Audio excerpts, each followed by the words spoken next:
हमारा सब यहीं पे है और हम लोग से बोलते हम भोपाल के बाहर जाए। जैसे घर में लड़का बहू भी रह रहे, हम भी रह रहे, तो कैसे करे, कैसे रहे। अपना खुद का घर हर किसी का सपना होता है। लोग अपना घर बनाने के लिए सालों मेहनत करते हैं, अपने खर्चे को कम करके एक एक पैसे जुटाते हैं। लेकिन हमारे समाज में एक वर्ग ऐसा है जो दिन भर कड़ी मेहनत करने के बाद भी 2 वक्त की रोटी बड़ी मुश्किल से जुटा पाता है। ऐसे लोगों के लिए अपने घर का सपना सपना ही रह जाता है। ऐसे ही लोगों को केंद्र सरकार प्रधानमंत्री आवास योजना के तहत आवास देती है, जिसकी हकीकत मध्य प्रदेश की राजधानी भोपाल में कुछ और ही है।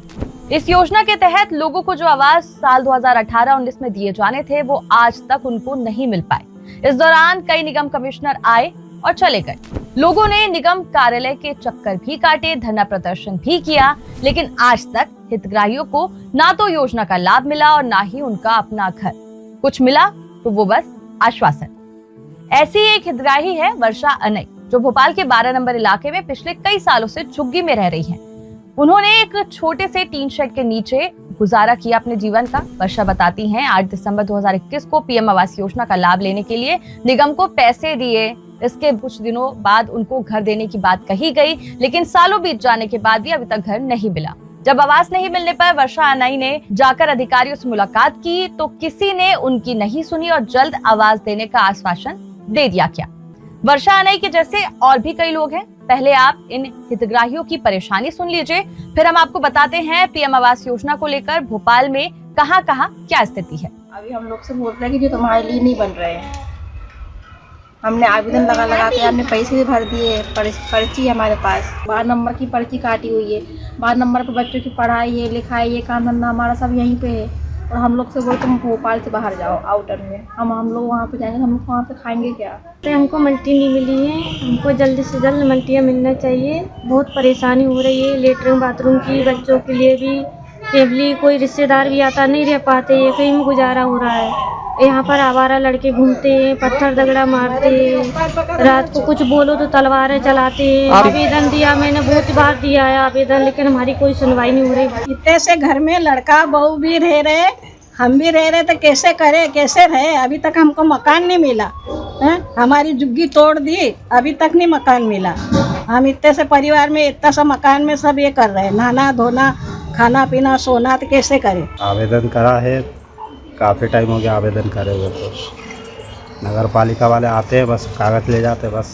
अब आपको बता देते हैं पीएम आवास योजना को लेकर कहां-कहां क्या स्थिति है।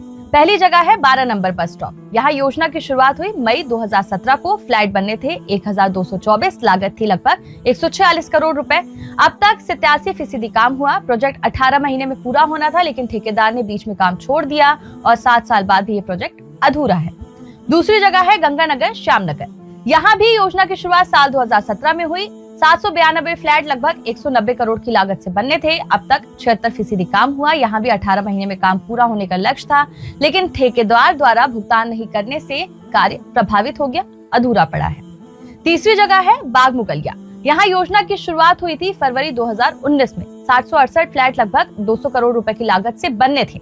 यहाँ 90% काम हुआ। चौथी जगह है राहुल नगर नंबर 2। यहाँ योजना की शुरुआत हुई साल 2022 में। 240 फ्लैट लगभग 125 करोड़ की लागत से बनने थे।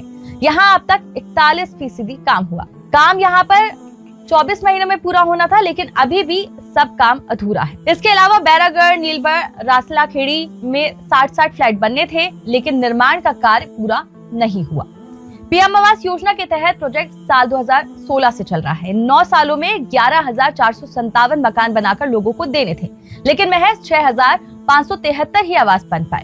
नगर निगम ने केंद्र की हाउस फॉर ऑल योजना के तहत 21 प्रोजेक्ट शुरू किए थे। 40% प्रोजेक्ट का काम शुरू होने के बाद अधर में अटक कर बंद हो गया। जो चल रहे हैं वो भी बेहद धीमे हैं। सैकड़ों परिवारों ने पैसे जमा कर दिए, लेकिन आज भी हितग्राही अपने घर की आस लिए भटक रहे हैं। अब ये तो सरकारी अधिकारी ही जाने कि इन गरीबों के अपने घर का सपना आखिर कब पूरा होगा। फिलहाल के लिए मुझे दीजिए इजाजत और जनता के मुद्दे से जुड़ी खबरों के लिए देखते रहिए पब्लिक पॉइंट।